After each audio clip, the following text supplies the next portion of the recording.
ॐ शं नो मित्रः शं वरुणः शं नो भवत्वर्यमा शं नो इन्द्रो बृहस्पतिः शं नो विष्णुरुक्रमः नमो ब्रह्मणे नमस्ते वायो त्वमेव प्रत्यक्षं ब्रह्मासि त्वमेव प्रत्यक्षं ब्रह्म वदिष्यामि ऋतं वदिष्यामि सत्यं वदिष्यामि तन्मामवतु तद्वक्तारमवतु अवतु माम् अवतु वक्तारम्। ॐ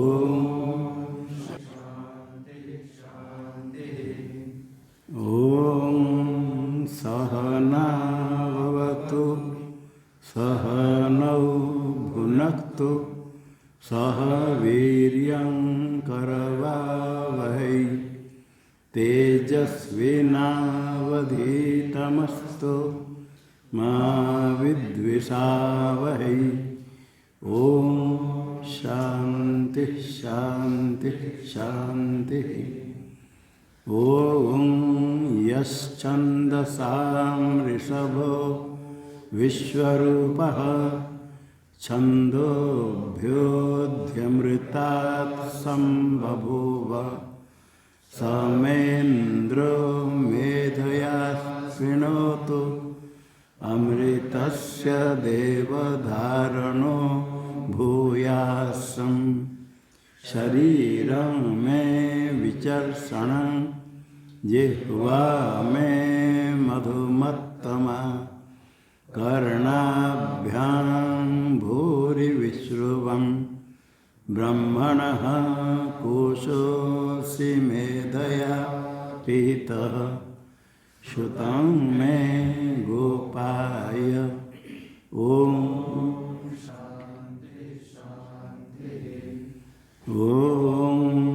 अहं वृक्षस्य रेरिवा कीर्तिः पृष्ठं गिरेरिव ऊर्ध्वपवित्रो वाजिनीव स्वमृतमस्मि द्रविणं सवर्चसं सुमेधामृतोच्युतः इति त्रिशङ्कुर्वेदानुवचनम्। ॐ शान्ति शान्ति शान्ति। ॐ पूर्णमदः पूर्णमिदं पूर्णात् पूर्णमुदच्यते पूर्णस्य पूर्णमादाय पूर्णमेवावशिष्यते। ॐ शान्ति शान्ति शान्ति।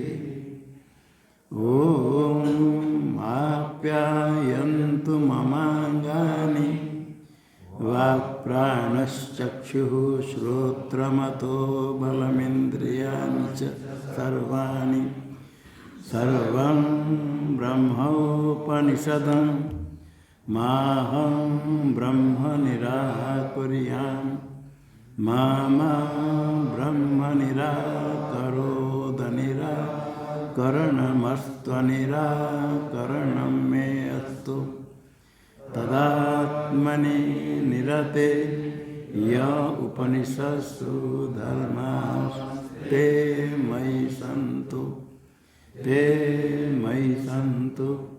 ॐ शान्ति। ॐ वाङ्मे मनसि प्रतिष्ठिता मनो मे वाचि प्रतिष्ठितम् आविराविर्मयेधि वेदस्य महानिस्तः श्रुतं मा प्रहासि रनेनाधीते नाहोरात्रां संदधामि ऋतं वदिष्यामि सत्यं वदिष्यामि तन्मामवतु तद्वक्तारमवतु अवतु माम् अवतु वक्तारम् अवतु वक्तारम्। ओम शांति शांति शांति। ओम भद्रं नो अपि वातयमनः। ओम शांति शांति शांति। ओम भद्रं कर्णेभिः शृणुयाम देवाः भद्रं पश्येमाक्षवीर्यजत्राः स्थिरैरङ्गैस्तुष्टुवागुंसस्तनूभिर्व्यसेम देवहितं यदायुः स्वस्ति न इन्द्रो वृद्धश्रवाः स्वस्ति नः पूषा विश्ववेदाः स्वस्ति नस्तार्क्ष्यो अरिष्टनेमिः स्वस्ति नो बृहस्पतिर्दधातु। ओम शांति शांति शांति। ओम यो ब्रह्माणं विदधाति पूर्वं यो वै वेदांश्च प्रहिणोति तस्मै तं देवमात्मबुद्धिप्रकाशं मुमुक्षुर्वै शरणमहं प्रपद्ये। ॐ नमो ब्रह्मादिभ्यो ब्रह्मविद्या संप्रदायकर्तृभ्यो वंशऋषिभ्यो महद्भ्यो नमो गुरुभ्यः। सर्वोपप्लवरहित प्रज्ञानघन प्रत्यगर्थो ब्रह्मैवाहमस्मि ब्रह्मैवाहमस्मि। नारायणं पद्मभवं वसिष्ठं शक्तिं च तत्पुत्रपराशरं च व्यासं शुकं गौडपदं महान्तं गोविन्दयोगीन्द्रमथास्य शिष्यं श्रीशङ्कराचार्यमथास्य पद्मपादं च हस्तामलकं च शिष्यं तन्तोटकं वार्तिककारमन्यः अस्मद्गुरून् सन्ततमानतोऽस्मि। श्रुतिस्मृतिपुराणानामालयं करुणालयं नमामि भगवत्पादं शङ्करं लोकशङ्करं शङ्करं शङ्कराचार्यं केशवं बादरायणं सूत्रभाष्यकृतो वन्दे भगवन्तौ पुनः पुनः। ईश्वरो गुरुरात्मेति मूर्तिभेदविभागिने व्योमवद्व्याप्तदेहाय दक्षिणामूर्तये नमः। ओम शांति शांति शांति। षष्ठानुवाद का प्रथम मंत्र हो गया था, द्वितीय चलेगा। पूर्व मंत्र में इतने कह दिया था, भूरित्य अग्नौ प्रतिष्ठति भुव इति वायु प्रतिष्ठति। आगे सुवरित्यादित्ये मह इति ब्रह्मणि आपनोति स्वराज्यम आपनोति मनसस्पतिम वाक्पतिश्चक्षुष्पति श्रोत्रपतिर्विज्ञानपति एततो भवति आकाश शरीरम ब्रह्म सत्यात्म प्राणाराम मन आनंदम शांति समृद्धम अमृतम इति प्राचीन यज्ञोपास्य सुवर इति आदित्य प्रतिष्ठति। तृतीय व्यावृत्ति ऐसे चिंतन करके आदित्य रूप उसे प्रतिष्ठित हो जाता है। और चतुर्थ मह इति मह अंगी प्रधान ब्रह्म, मह इति ब्रह्म, तो ब्रह्मणि प्रतिष्ठति। आपनोति स्वराज्यम, इसे उपासक स्वराज्य को प्राप्त करता है, स्वयं ही राजा होता है स्वराज्य। आपनोति मनसपति, मनसाम पति या मनसा पति। मनसपति में षष्ठी समास करने पर लोक हो तो मनस अग्रपति होना चाहिए, किंतु षष्ठी का अलुक हो गया। तत्पुरुष कृति बहुलम षष्ठी अलुक, ये तो सकार करेगा। पहले अलुक करने के लिए तत्पुरुष कृति बहुलम, उसके बाद मन सकार का विसर्ग होगा। विसर्ग होगा तो मनसः ऐसा होना चाहिए। तो षष्ठ्या पतिपुत्र पृष्ठ पार पद पायस पोषे सुति विसर्ग को स हो गया, पति पर रहते तो मनसस पति आप प्राप्त करता है। सारे मन के पति, ये सर्वात्मक होने से सारे मन के पति हुआ है। वाक्पति श्वास, वाचाम पति वाक्पति, चक्षुपति भवती वह सर्वात्मक होता है। श्रोत्रपति विज्ञानपति हो जाता है उपासक। एत ततो भवति, ततो एत ततः उससे अधिक ही होगा। तत तस्मात् अपि अधिक एतद् भवति। तत् किम? आकाश शरीरम ब्रह्म, आकाश शरीरम स्वरूप में से आकाशात्मक है, आकाश के समान सूक्ष्म है। सत्यात्मा, सत्यम आत्मा यश्च प्राणाराम, इसके दो प्रकार अर्थ करेंगे। सत्यात्मा प्राणाराम, प्राणानाम आरामणम, प्राणानाम आरामणम यस्य प्राणेषु आराम, इसी प्रकार जीव पर्ग ब्रह्म पर्ग दो प्रकार है। मन आनंदम, मन है आनंद सुख देने वाला। शांति समृद्धम, शांति च समृद्धम च शांति समृद्धम, शांत्या समृद्धम उपलब्धते सभी है। अमृतम अमरण धर्मा है ब्रह्म, ऐसे हो जाता है उपासक। ब्रह्म स्वरूप अमृत सब ब्रह्म हो जाता है। इति प्राचीन योग्य उपास्य, इति इस प्रकार है, हे प्राचीन योग्य उपास्य, संबोधन है प्राचीन योग्य। प्राचीन योग्य ब्रह्म प्राप्ति के लिए पूर्व योग्यतावान प्राचीन योग्य, अथवा उसका नाम है प्राचीन योग्य, उपासना करो, आचार्य शिष्य को कहते हैं।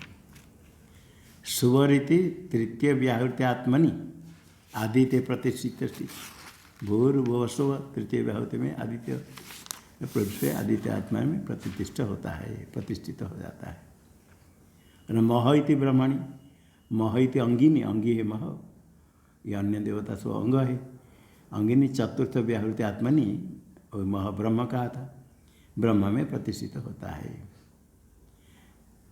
तेषु आत्मभावन स्थित्वा आपनोति ब्रह्मभूत स्वराज्यम, इन सब आत्मभाव से तद्रूप हो जाता है, उसमें प्रतिष्ठित होता है, आत्मभाव से स्थित होता है। तो उनसे सर्वात्मक होने से आपनोति ब्रह्मभूत, आपनोति स्वराज्यम, स्वयं ब्रह्मभूत हो गया सर्वात्मक।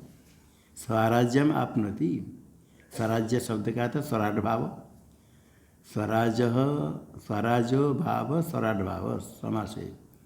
भाव अर्थ में तो करने स्वराज्यम, स्वयं करने के तो स्वराज्यम हो जाएगा। स्वराट भाव स्वराज, स्वराजो भाव स्वराट भाव, यहाँ षष्ठी समास है। और भाव अर्थ में स्वयं करेंगे तो गुणवचन ब्राह्मण आदि हो, तो स्वराज्यम, स्वराज्यम आपनोति प्राप्त करता है। स्वराज्य को प्राप्त करता है मतलब स्वयं राजा हो जाता है। स्वयमेव राजा भवति, राजा का तो अधिपति, स्वयमेव राजा अधिपति भवति। किनका है? अंगभूतानां देवानां, अंगभूतानां देवानां यथा ब्रह्म, अन्य सब देव अंग रूप है उनका जैसे ब्रह्म अधिपति, इस प्रकार स्वयं में उपासक स्वयं में अधिपति हो जाता है सबका।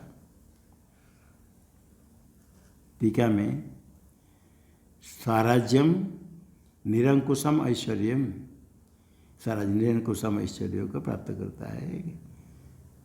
अच्छा, हाँ, तो निरंकुशम ऐश्वर्यम तो जगत षष्टित्वादि लक्षणम न भवती त्या। निरंकुश ऐश्वर्य स्वराज्य होता है, जगत सृष्टा बना जगत बना लग जाए, ऐसा नहीं।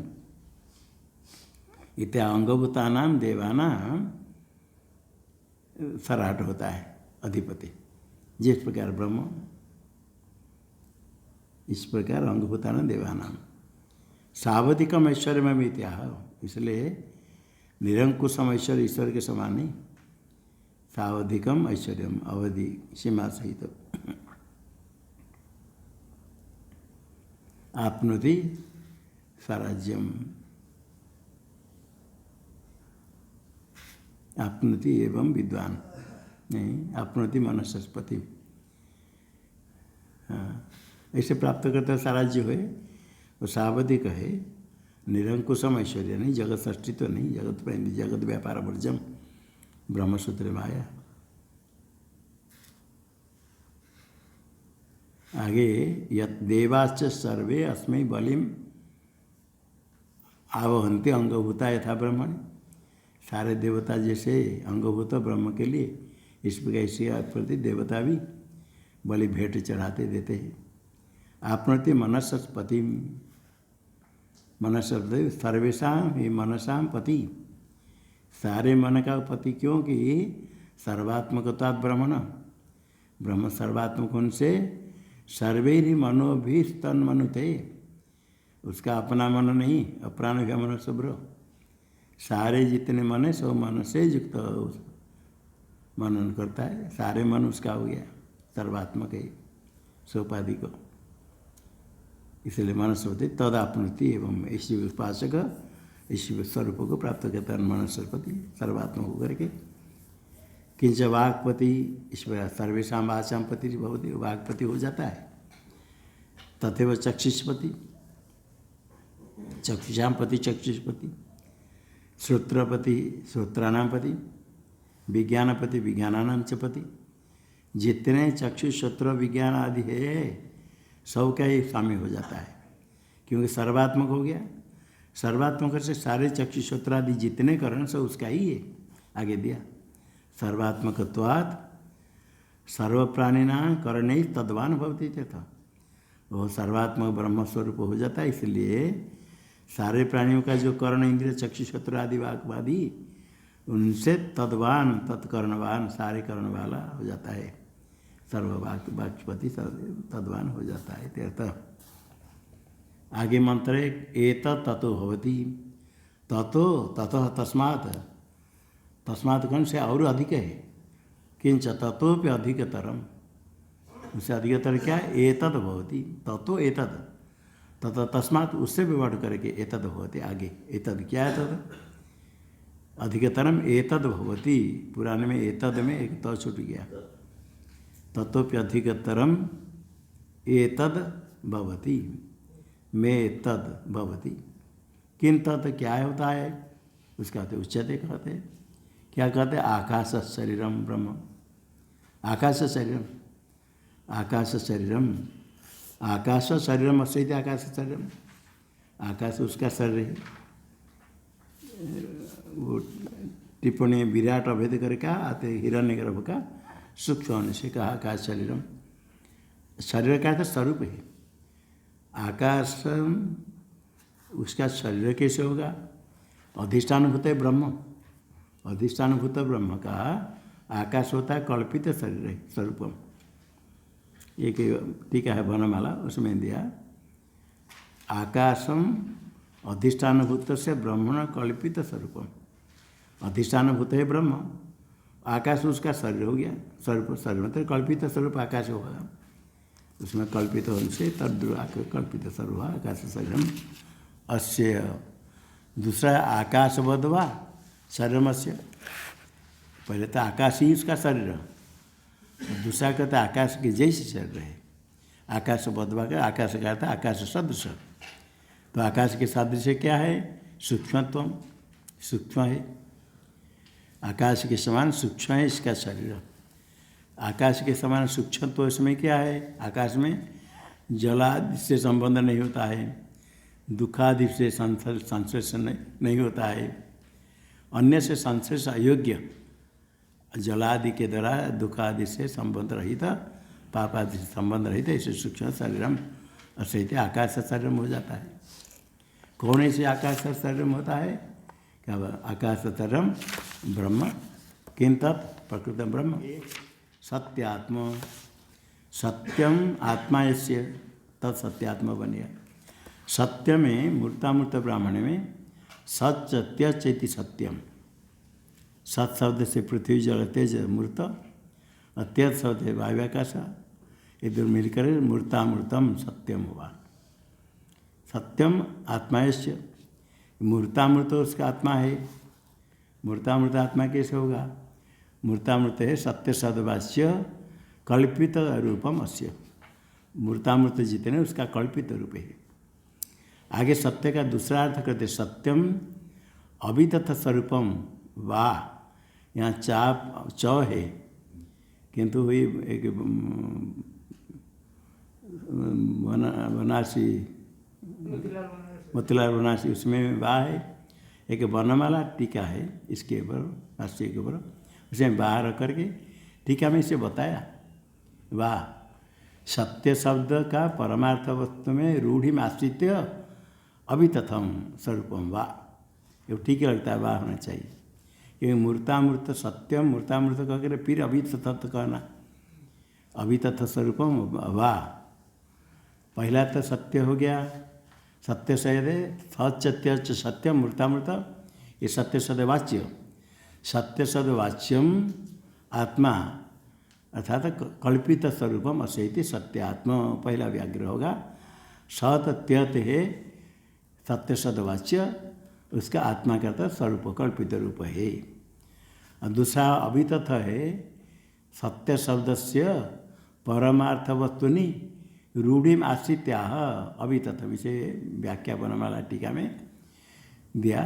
सत्य शब्द से परमार्थ वस्तुनि रूढ़ि में आश्रित्या अभितथम, तो परमार्थ वस्तु है सत्य ही ब्रह्म, अभितथ स्वरूपम जो ब्रह्म है वह आत्मा अस्य, आत्मा का तो स्वभाव, अभितथ उसका स्वभाव स्वरूप है।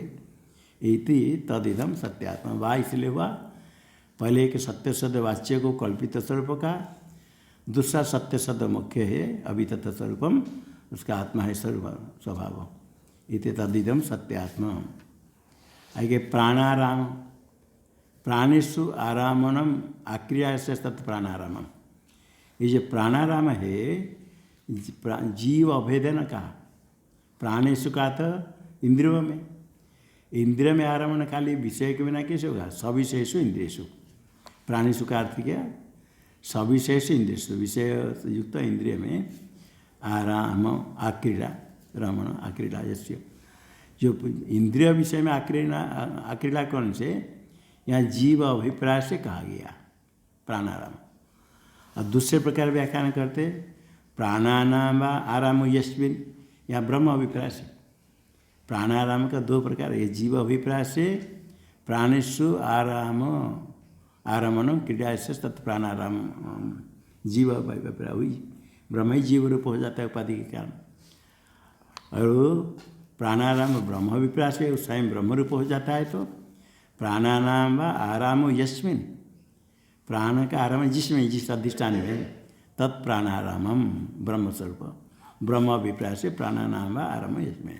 दूसरा हुआ मन आनंदम, आनंदभूतम है सुख, आनंद सुख, आनंदभूतम सुख, सुखकृदेव यस्य, मन ही सुख देने वाले, मन आनंदभूतम का तो लक्षण करे सुखकृदेव यस्य, तन यस्य मन, यस्य मन सुखकृदेव, मन ही आनंद रूप कहता, आनंद सुख देने वाला है। तन मन आनंद, मन आनंद हो यस्य, मन है आनंद, मन से आनंद नहीं, मन है आनंद देने वाला, सुख देने वाला। आनंद का अर्थ सुखकृत, मन आनंद का सुखकृत यस्य, मन सुख देने वाले जिसका मन आनंद आनंद रूप है। शांति समृद्धम, शांति समृद्ध के दो प्रकार अर्थ कहते, पहले शांतिश्च तत्समृद्धश्च इति शांति समृद्धम, शांति ही समृद्ध है, समृद्धे ब्रह्म परमात्मा शांति कैसे? शांति का अर्थ क्या? उपशम। उपशम कौन से उपशम है? समृद्धम। यहाँ शांति क्या है? उपशम है सर्वद्वैत निवृत्ति रूपम। शांति शब्द का अर्थ सारे द्वैत निवृत्ति। सारे द्वैत निवृत्ति तो अभाव रूप होगा, इसे अभाव अधिष्ठान स्वरूप है। सर्वद्वैत निवृत्ति हो गया अधिष्ठान रूपम। जो द्वैत निवृत्ति का अधिष्ठान है वही शांति है। शांति कह करके द्वैत निवृत्ति अधिष्ठान बोलना।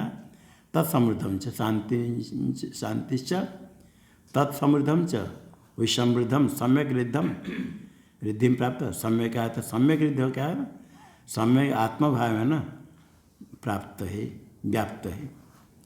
समृद्धम सम्यक रिद्धम हृदय हृदय वृद्धो प्राप्त हुआ। सर्वव्यापक है, सम्यक आत्मा है ना, व्याप्त सर्वव्यापक है। शांतिश्च तत्समृद्धम च समृद्ध हो गया सर्वव्यापक है, अशांति हो गया अधिष्ठान स्वरूप हुआ द्वैत निवृत्ति। ये एक अर्थ हुआ। शांतिश्च तत्समृद्धम च, जो समृद्ध है व्यापक ब्रह्म वही शांति है, द्वैत निवृत्ति रूप। द्वैत निवृत्ति से उपलक्षित है ब्रह्म। दूसरा है शांत्या व समृद्धम तदुपलभ्यते। शांत्या शांति से द्वैत सारे वृत्ति उपरम होने पर, सारे वृत्ति उपरम होने पर ब्रह्माकार वृत्ति से अज्ञान निवृत्ति होती। इसी से समाधि शब्द से कहा गया उसको, सारे वृत्ति उपरम हो जाए तो उसी शब्द से समृद्धम तद उपलब्ध। समृद्धम आनंद रूप से, परिपूर्ण आनंद रूप से तद उपलभ्यते। शांत्या सर्ववृत्ति उपरम लक्षणया समाधि शब्दितया। समाधि शब्द से कहा गया सारे वृत्ति उपरम होने पर ब्रह्माकार वृत्ति से अज्ञान की निवृत्ति तद उपलभ्यते ब्रह्म परिपूर्ण आनंद रूपेण उपलभ्यते थी। शांत्या समृद्धम तद उपलभ्यते। शांत्या समृद्धम, कहीं उसमें समृद्ध बहुत ऐसे पाठ रखा है तो समृद्धम कहा था आनंद रूप से, परिपूर्ण आनंद रूप से उपलभ्यते। किसके द्वारा? योगी भी उपलभ्यते। ज्ञानी लोग उसके उपलब्ध करते शांति समृद्धम। पहले तो शांतिश्च तत्समृद्धम च, तो समृद्ध ब्रह्म है, शांति रूप द्वैत निवृत्ति रूप है। दूसरा शांत्या वृत्ति उपरम होने पर वो उपलब्ध होता है समाधि से, योगियों के द्वारा समाधि काल में। शांति समृद्धम। अमृतम, अमृत अमरण धर्मी, अमरण धर्म वाला। एतच्च अधिकतरम विशेषणम तत्रैव मनम इत्यादि में ये भी विशेषण देना है। पहले आया था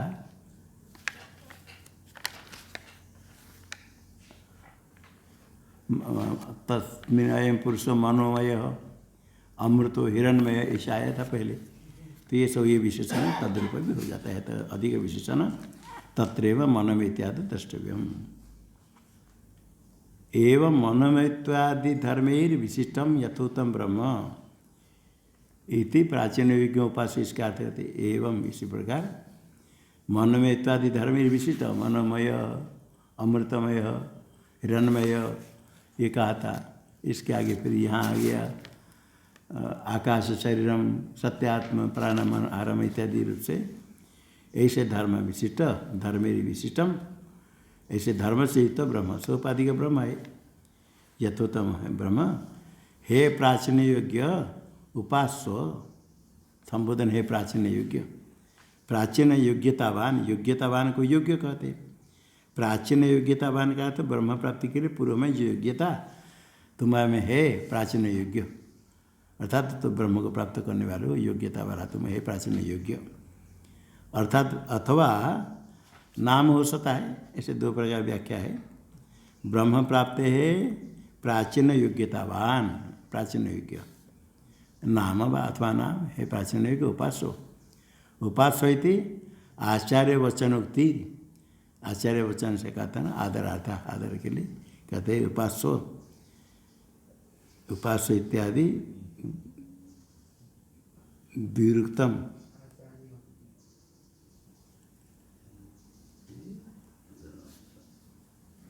इत्यादि उपासना के लिए उत्पत्ति विधि है, पूर्व में भी तत्व। हाँ, उत्पत्ति विधि पहले होता है उपासना। ये उत्पत्ति विधि जब हो गया फिर उपासक होने का है। दो बार क्यों कहते? उत्पत्ति विधि तो उपासना का विधान हो गया, फिर अंग विधान भी हो गया, फिर उपासना जो कहते द्विरुतम ये आदर विषय भवते आदरार्थम। आचार्य कहते हैं, आचार्य है महाचामस्य है, जो महाचामस्य के अपत्य महाचामस्य मंत्रदृष्टा, वही कहते उपासो सबके के लिए कहते इसे उपासना करो। मनोमयत्वादि धर्मई बाद बी के बाद एक रेफ दिया है। मनोमयत्वादि धर्मेर विशिष्ट। हाँ हाँ, मनोमयत्वादि धर्मेर वी के ऊपर एक रेफ चाहिए, दिखता नहीं है। धर्मे ही तो है, धर्म विशिष्ट होता है। धर्मेर विशिष्टम, धर्म से युक्त यथोक्त ब्रह्म उपासना करो। आगे उत्तरोप्यनुवाक प्रकारांतरेण हिरण्यगर्भ उपासना विषय त्याह। आगे जो सप्तम अनुवाक है ये भी उपासना का विषय उपयोग करने वाले, हिरण्यगर्भ का उपासना, किंतु प्रकारांतरेण अन्य प्रकार, अन्य प्रकार से हिरण्यगर्भ की उपासना को विषय करने वाले, उसको प्रतिपादन करने वाले। त्याह यद एतत् व्याहृत्यात्मकं ब्रह्मोपास्य मुक्तम तस्यैव इदानीं पृथिव्यादि पांक्त स्वरूपेण उपासनम् उच्यते। यद एतत् ब्रह्म उपास्य मुक्तम, अव्युपास्य का ब्रह्म, ब्रह्म कैसे? व्याहृत्यात्मकम, व्याहृतय आत्मा यस्य, व्याहृत्यात्मक व्याहृति स्वरूप, भूर्भुव मह भूर्भुव स्व मह, ऐसे व्याहृत्यात्मक ब्रह्म, सर्वात्मक ब्रह्म उपास्य है, ऐसे कहा गया। उसी ब्रह्म का तस्यैव ब्रह्मण अभिधानीम उपासना उच्यते। तद्देश उपासना किंतु प्रकारांतरेण, तो व्याहृत्यात्मकता। यहाँ पृथ्व्यादि पांक्त स्वरूपेण, पृथ्व्यादि पांच बताएंगे, पांक्त पांच के समूह है, इसे पांच स्वरूप से उपासना कहा जाए, कहते हैं, कहेंगे। टीका में आगे मंत्र में पृथ्वी अंतरिक्षम द्यौरा अग्निर्वायुरादित्य चंद्रमा नक्षत्राणि आप औषधयो वनस्पतय आकाश आत्मा इत्यादिभूतम अथाध्यात्मं प्राणो व्यानो पान उदान समान चक्षु श्रोत्र मनो वाक् त्वक् चर्म मांस स्नावास्ति मज्जा एतदधिविधाय ऋषिरवोचत् पांक्तम वाइदम सर्वम पांक्तनेव पांक्तम स्मृतीति। पृथ्वी अंतरिक्षम द्यौ भूर्भुवस्वति ने पृथ्वी अंतरिक्ष देव। आगे दिशा सब चार दिशा है, अभांतर दिशा कोणा दिशा है। पृथ्वी अंतरिक्ष देवर दिशा अभांतर पांच होगी। आगे अग्नि वायु आदित्य चंद्रमा नक्षत्राणि, ये भी पांच है। आगे आप जल औषधय वनस्पति वृक्ष आकाश आत्मा, ये तो ये तीन प्रकार हो गया। ये तीन जितने सो इतने अधिभूतम, भूत समधि भूत भौतिक। ये तो अग्नि आदि चंद्र, ये नक्षत्र पृथ्वी अंतरिक्ष दो लोक है, ये लोक पांते अधिभूतम। अथा अध्यात्म देह में ये भूत समधि भय हो गया, अध्यात्म कहते। प्राणो व्यानो अपानो उदान समान, ये पांच है। चक्षु श्रोत्र मनो वाक् त्वक्, ये भी पांच है देह के अंदर।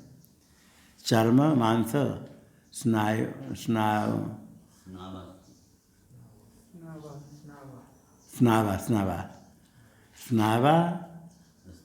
चर्म मांस स्नावा अस्थि मज्जा, स्नावा अस्थि मज्जा। एतदधिविधाय, ऐसा कथन करके ऋषि अवोचत। एतद अधिविधाय, अधिविधाय कल्पना करके, ऐसे कल्पना करके ऋषि ने कहा। ऋषि मंत्रद्रष्टा अथवा वेद। अवचत कहा क्या, पांक्तम वही इदम सर्वम, ये सब कुछ ये आ गया है, सब कुछ पांक्त है। पांक्ते नहीं पांक्तम स्मृति, पांक्ते नहीं अंदर जो आध्यात्मिक प्रांक्त तद्रूपेण बाह्य प्रांत को एक कर लेता है। स्मृति एक रूप से उपलब्ध करता है।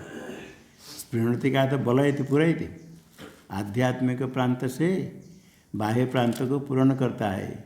उसका अभिप्राय है दोनों एक आत्मत्व न, ये शरीर के अंदर बाहर से एक करके सर्वात्मक है, इसे ही उपासना कर लेता है। उपासना करता है तो स्वयं सर्वात्मक प्रजापति रूप हो जाता है। टीका में पृथ्व्यादे कथम पांक्तत्व, ये पृथ्वी अंतरिक्ष देव इत पांक्त कैसे हुआ है इति आकांक्षायां पंक्त्याख्य छंदस संपादनाद इत्याह। एक पंक्ति छंद है, पंक्ति नाग भगवगीति पंक्ति छंद है, जैसे अनुष्टुप छंद है ऐसे पंक्ति छंद है। 5 अक्षर में पंक्ति, एक भगण और 2 गुरु हो गए तो पंक्ति छंद अभी कहेंगे। पंक्ति छंद है, पंक्तित्व पंक्त्याख्य छंद का संपादन करें। 5 संख्या भाष्य में 5 संख्या युगात पंक्ति छंद संपत्ति, 5 संख्या होने से 5 संख्या पंक्ति नाम के छंद का संपादन है। इसमें छंद रूप का आरोप करके उपासना है। इसलिए ततः सर्वस्य पांक्तत्व, सब पांक्त रूप सब कुछ है। टीका में न केवल 5 संख्या युगात पंक्ति छंद संपादन, 5 संख्या युग होने से पंक्ति छंद का संपादन करना एक तो चिंतन, केवल इतने नहीं, यज्ञ तो संपादन भी कर तुम सक्यम, ये सब यज्ञ रूप है। 5 से यज्ञ होता है, इसलिए ये भी सब पांक्त होने का नहीं, ये भी सब यज्ञ स्वरूप है। पांक्तश्च यज्ञ, पांक्त भी यज्ञ है। पांक्त 5 मिलकर के पत्नी यजमान पुत्र देव वित्त और मानुष वित्त, आगे पृष्ठा में टीका में पांक्तस्य यज्ञ क्या है, आगे पृष्ठा में टीका में जो कर्म करता है यजमान और पत्नी तो 2 रहते, पुत्र और वित्त 2 प्रकार है, दैव वित्त और मानुष वित्त। दैव वित्त उपासना, मानुष वित्त पशु धन आदि, ये 5 से ही यज्ञ संपादित यज्ञ थी, पांक्त हो गया यज्ञ। ये यज्ञ भी पांक्त है 5 से, और ये सब 5 होने से ये भी सब यज्ञ रूप हो। इसमें यज्ञ रूप चिंतन करके उपासना करें। पंचपदा पंक्ति, पंक्ति छंद है पंचपदा। टिप्पणी में पंचपदा पंक्ति तथा चुक्तम भगवत कात्यायन विरचित सर्वानुक्रमण्याम पंचमम पंक्ति पंचपदा, पंचमम पंक्ति पंचपदा इति। पंचमम छंद है पंक्ति, पंक्ति है कुछ छंद कह पंचम साचा पंचपदा, पंचपादा, पंचपदा तो 5 पाद वाली। पंचमत्व कैसे हुआ, 5 है।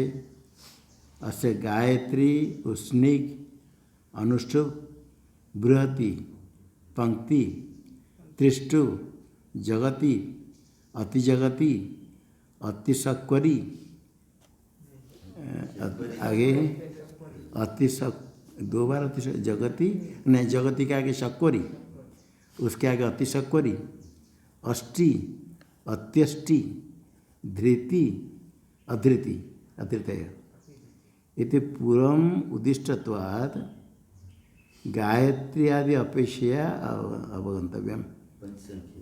गायत्री के अपेक्षा गायत्री उष्णिक अनुष्टुप बृहति आगे पंक्ति, गायत्री पहले से लेकर पंक्ति, सब का इसमें सब अलग सब छंद बताया। प्रथम है गायत्री, द्वितीय उष्णिक, तृतीय अनुष्टुप, चतुर्थ बृहति, पंचम क्या है, इसे पंचम छंद पंक्ति, इसमें गायत्री अपेक्षा पंचम है। तो ये नाम से अलग अलग संदेह। श्रुतोचु अथो पंचाक्षरा पंक्ति पांक्तो यज्ञ, ऐसा है। पंचाक्षरा पंक्ति पांक्तो यज्ञ, यज्ञ में बाबरुंधे, ऐसे आया, ऐसे पाठ है। पंक्ति में 5 अक्षर है। पंक्ति पंचाक्षर तुम तो भगौ गीति पंक्ति रीति लक्षणानुसार न भगौ भ और भगौ भगो भगो एक पद है गीति। भगो में भश्च गश्च, भश्च गश इति भ और ग में भगो, आगे ग इति भगो गीति। भ गण एक ग और एक ग अर्थात 2 ग हो जाएगा। भगो गीति पंक्ति इति लक्षणानुरोधेन भगण और गुरुद्वयंच। भगण क्या होता है? आदि गुरु। भजसा गौरव यान्ति आदि मध्य अवसानासु यरता यान्ति लाघवम्। भजसा गौरव भगण है आदि गुरु। 3 में गण विचार करते हैं। जो नहीं जानते हैं समझ लो, छंद शास्त्र में ऐसे गण विचार करके छंद निर्णय होता है। 3 वर्ण में आदि में यदि लघु होगा उसको यगण कहते, मध्य में लघु होगा तो रगण, और अंत में लघु होगा तो तगण। आदि मध्यावसानेषु यरता यान्ति लाघवम, इसमें कह दिया। किंतु गुरु भजसा गौरव यान्ति, आदि में गुरु हो तो भगण, मध्य में गुरु हो तो जगण, अंत में गुरु हो तो सगण। भजसा गौरव में यान्ति। और 2 गण होता है कि म और कि न। तीनों गुरु हो गए तो उसको म गण कहेंगे, तीनों लघु होंगे तो न गण कहेंगे।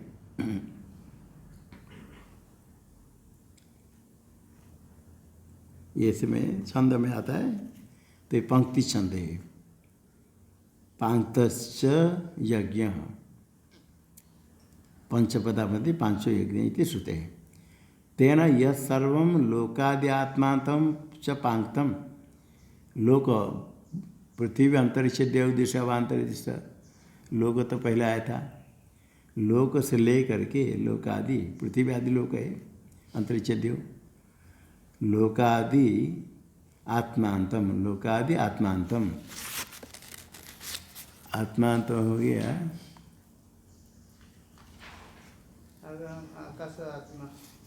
हाँ ये वो आप औषधय वनस्पति आकाश आत्मा, ये जो अधिभूतम कहा था। लोकादि आत्मांतम कहाँ रहता सर्वं लोकादि आत्मांतम च पांक्तम परिकल्पयन्ति, जो ये कल्पना करते हैं यज्ञ में तत्परिकल्पयन्ति, ऐसा जो उपासना करते हो यज्ञ ही करते हैं। तेन यज्ञेन परिकल्पितेन, परिकल्पित यज्ञ, यज्ञ क्या संपादन करते, चिंतन करते।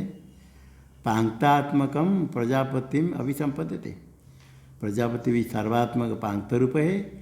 पांक्त है आत्मा है स्वरूप, जिसका ऐसे प्रजापति रूप को उपासक प्राप्त कर लेता है, अभिसंपद्यते। किंतु सर्व कुछ सर्व पांक्त है, तत्कथम पांक्तमिदम सर्वम, सारे कुछ पांक्त कैसे है? सारे पांक्त रूप से उपासना करेगा तो पांक्त रूप प्रजापति को प्राप्त करेगा, किंतु सर्वमिदम पांक्त कैसे है? इत्यतः, इसलिए मंत्र में पृथ्वी अंतरिक्ष देव इत्यादि 5 है। पृथ्वी अंतरिक्ष देव दिशो अवांतर दिशा इति, ये हो गया लोक पांक्तम, लोक संबंधी। अग्निर्वायु आदित्य चंद्रमा नक्षत्र हो गया देवता संबंधी पांक्त है, यदि देवता पांक्तम। और आप औषधय वनस्पति आकाश आत्मा इति भूत संबंधी पांक्तम। यहाँ कह करके यहाँ जो आत्मा लिया आकाश आत्मा, आत्मा इति विराट लेना है। विराट है स्थूल भूत अभिमानी, भूताधिकारात विराट लेना है। इत्यधिभूतम जो दिया है, आप औषधय वनस्पति आकाश आत्मा, इति अधिभूतम। अधिभूतम में तो ये आया आकाश आदि आपोषधि आदि, किंतु उसके पहले लोकपांक्त है, देवपांक्त है, इसलिए अधिभूत जो कहा ये उपलक्षण है। द्वय उपलक्षणार्थम कि दोनों का अधिभूतमिति अधिलोक अधिदेवता पांक्त द्वय उपलक्षण। पहला है पृथ्वी अंतरिक्ष देव आदि, ये क्या पांक्त है? लोकपांक्त हो गया पहला। उसके बाद है देवपांक्त है, अग्नि वायु आदि चंद्रमा, ये देवपांक्त है। उसके आगे भूतपांक्त हो गया अध्याध्या इति भूतम।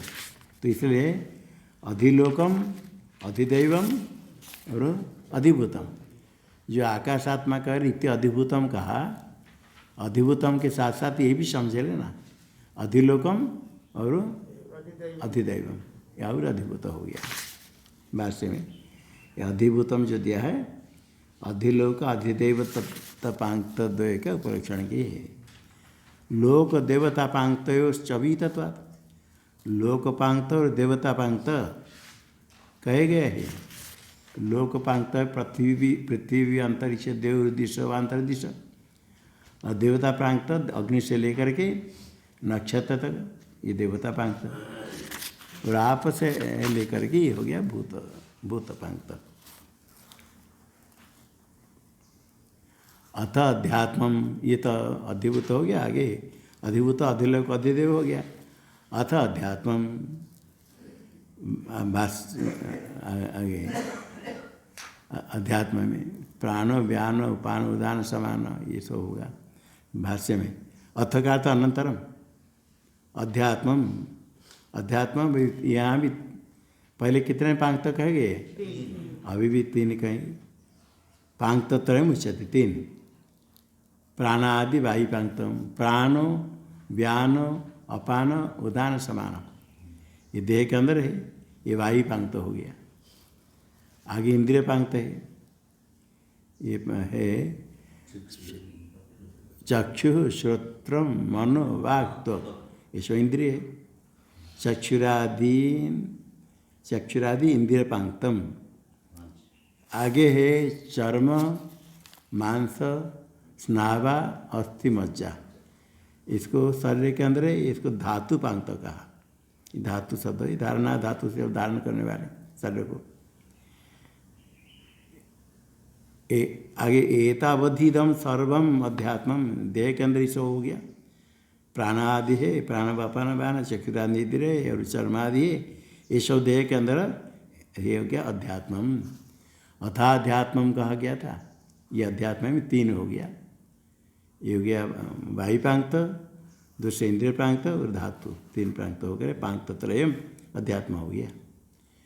ये देह के अंदर तीन है, बाहर पहले तीन बता दिया।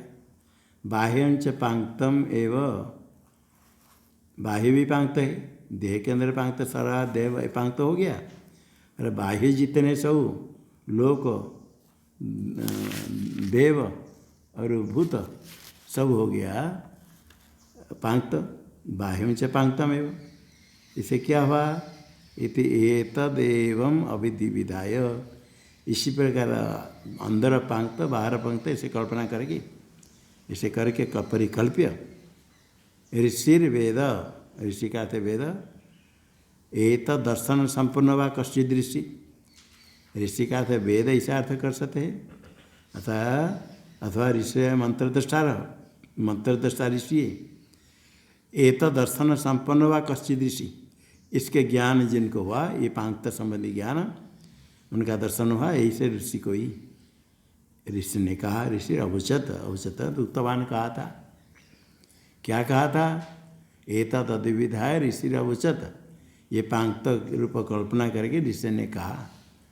क्या कहा? क्या पांक्तम वै इदम सर्वम, यही कहा है। किमित्या पांक्तम वा इदम सर्वम, ये सब कुछ पांक्त ही है। पांक्तेनैव पांक्तम स्पृणोति इति अवचत, यहाँ तक ऋषि अवचत, यह स्मृति इति अवचत, ये कहा था भाष्य में। पांक्तम वा इदम सर्वम, पांक्तेनैव मंत्र में आया, पांक्तेनैव पांक्तम स्मृणोति, पांगतेन पांगतम, पांगतेन का अर्थ आध्यात्मिक प्रांत के प्रांत से, और पांगत कौन बाकी रहेगा? बाहर, जो बाहर जितने अधिभूत पांगत, अधिभूत अधिलोकादि, बाहर जितने पांगते तीन है। आध्यात्मिक प्रांगते न बाह्य पांगत को स्पृणति, पांगतम स्पृणति, स्पृण बल पालन अर्थ में, इसे बलयति पूरयति, बल पूरण है प्राण, बलयति पूरयति, बाहर को बल देता है, बाहर को भर देता है। आध्यात्मिक पांगत से बाह्य पांगत को बल देना, पूर्ण करना क्या अर्थ है?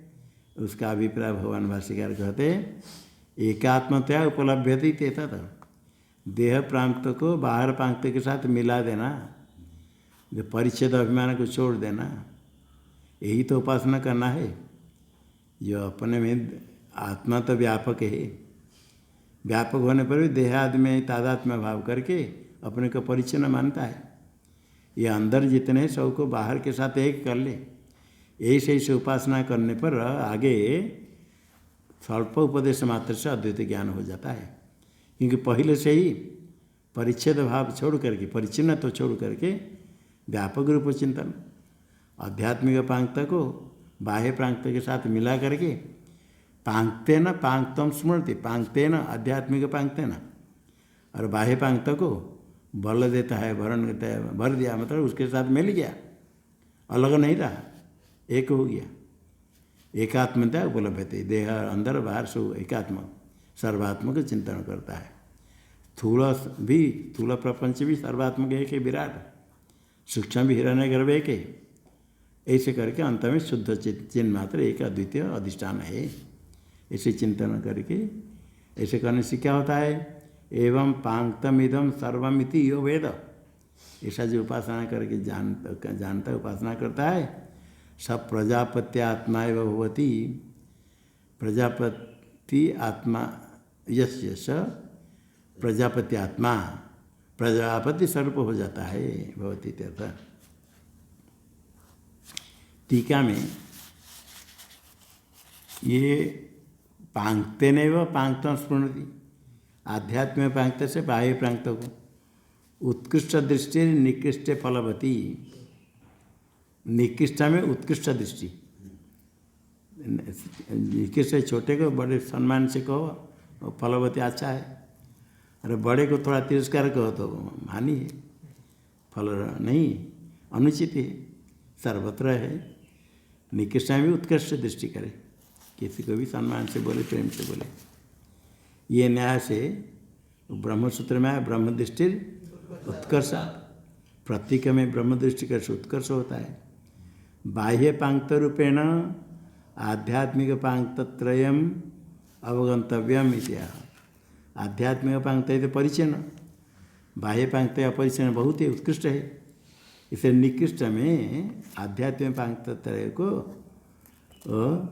बाह्य पांगत रूपेण अवगंतव्यम, आध्यात्मिक पांगतों से मिला दिया, अर्थात आध्यात्मिक प्रांत बाह्य प्रांत रूप ही है, बाह्य प्रांत से कुल नहीं, आध्यात्मिक प्रांत को बाह्य प्रांत रूप से समझ लेना, परिच्छिन्न को अपरिच्छिन्न मानना, अपरिच्छिन्न मानने से उत्कृष्ट होगा निकृष्ट होगा?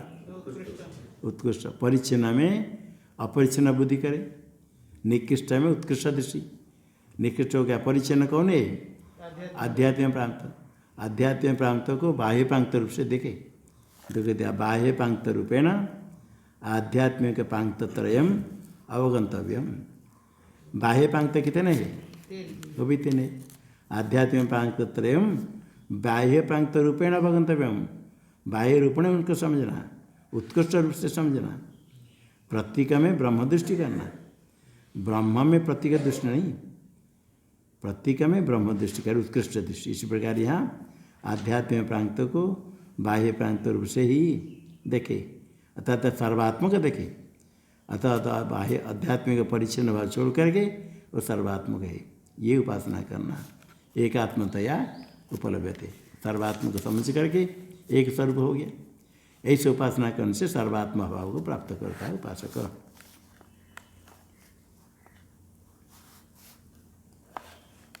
आगे वृत्तानुवाद पूर्वकम उत्तरानुवादम अवतारयति। वृत्तस्य अनुवाद पूर्व में समाप्त, वृत्त अतीत के अनुवाद करके आगे उत्तरानुवाकम अवतारयति, आगे अनुवाद का अवतरण करते भगवान भाष्यकार। व्याहृत्यात्मनो ब्रह्मण उपासनम उक्तम। व्याहृतय आत्मा से व्याहृत्यात्मक ब्रह्म, उसका उपासना पहले कहा। ये षष्ठ पंचम षष्ठ में कहा था, बीच में सप्तम में आ गया, अलग है ये पांच रूप से उपासना व्याहृत आत्मन इत्यादि न। अनंतरं च पांक्त स्वरूपेण तस्यैव उपासना उत्तम। अनंतर कहा था सप्तम अनुवाक में पांक्त स्वरूपेण तस्यैव ब्रह्मण, जो ब्रह्म व्याहृत आत्मा उपासना उसी ब्रह्म का ही प्रकारांतरण प्रांत रूप से उपासना कहा गया। अभी क्या कहेंगे? इदानीं सर्वोपासनांगभूतस्य ओंकारस्य उपासना विधिष्यते, विधातुमिष्यते, विधिष्यते, विधान करना चाहते। इदानीं सर्वोपासनांगभूतस्य, सर्वेषां उपासनानां अंग, सर्वासाम उपासनानां, सर्वासाम नहीं तो सर्वेषां सर्वासाम उपासनानां अंगभूतम, अंगभूत ओंकार। सारी उपासना के अंग है ओंकार। इस ओंकार का उपासना विधान करना चाहते, विदिश्यते। टीका में वेद विदांगी सर्वा क्रिया ओंकारम उच्चार्य प्रवर्तन्ते। वेदवादी जो कुछ करते हैं कर्म मंत्र बोलते ओंकारम उच्चार्य, और सारे क्रिया ओंकार उच्चारण कर करते। तथा तस्य श्रद्धा गृहीतत्वात्, इसलिए श्रद्धा से गृहीत है ओंकार। तत्परिहारेण उपदिष्टम ब्रह्म, उसको छोड़ करके ब्रह्म का उपदेश करेंगे तो न बुद्धि में आरोहित। वेद कर्म करने वाले सब ओंकार उच्चारण कर करते, मंत्र बोलते श्रेष्ठ ओंकार, और ओंकार को छोड़ कर सीधा ब्रह्म का उपदेश करेंगे तो बुद्धि में आरूढ़ नहीं होगा, न बुद्धि में आरोहित। अतः तमादाय उपासना विधीयते, इसलिए ओंकार को लेकर के उपासना, ब्रह्म का उपासना ओंकार में करते, विधान करते इत्यर्थ। ननु ओंकारस्य शब्दमात्रस्य अचेतनत्वात् अहम अनेन उपासिते इति ज्ञानाभावात् कथम फलदातृत्वं स्यात्। ओंकार का उपासना विधान करेंगे। ओंकार तो शब्द है, जड़ है, अचेतन है। ओंकार शब्द है, शब्द मात्र है, शब्द है, कुछ उसमें अंदर कुछ ऐसा है ही नहीं। अंदर कोई चेतन है क्या? अचेतन। तो जो अचेतन है आप इसकी जितने उपासना करो उसको मालूम होगा अहम अनेन उपासित, इसने मुझे उपासना की, उसको तो ज्ञान होगा ही नहीं। नहीं होगा तो आप उपासना करते करते कुछ हो जो बूढ़े हो जाओ, उसको ज्ञान होगा? ज्ञान नहीं होगा तो फल कौन देगा?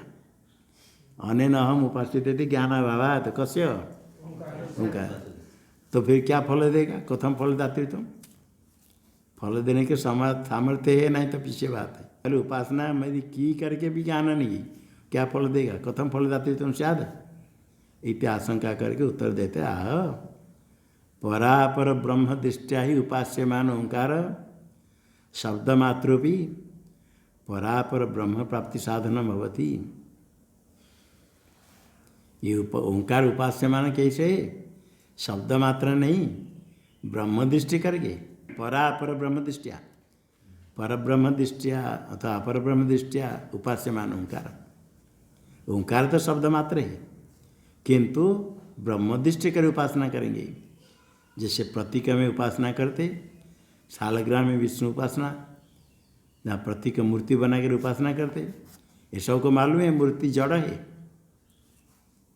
जड़ होने पर भी ब्रह्म दृष्टि करके उपासना करते। परिपूर्ण ब्रह्म सर्वव्यापक है, सर्वत्र है। प्रतीक में प्रतिमा के अंदर भी है, तो प्रतिमा में जड़ में ऐसे ब्रह्म दृष्टि करके उपासना है। उपासना तो ब्रह्म की होती, परमात्मा की उपासना होती है। इसलिए फलम तो परमात्मा में देते हैं, फलमत उपपत्ते, परमात्मा ही फल देते।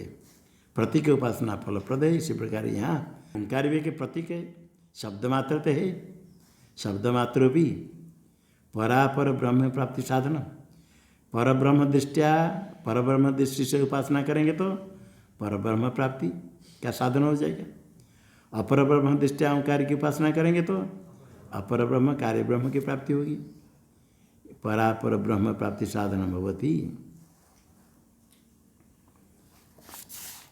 सही आलम्बनम ब्रह्मण, स ओंकार ब्रह्म का आलम्बन है।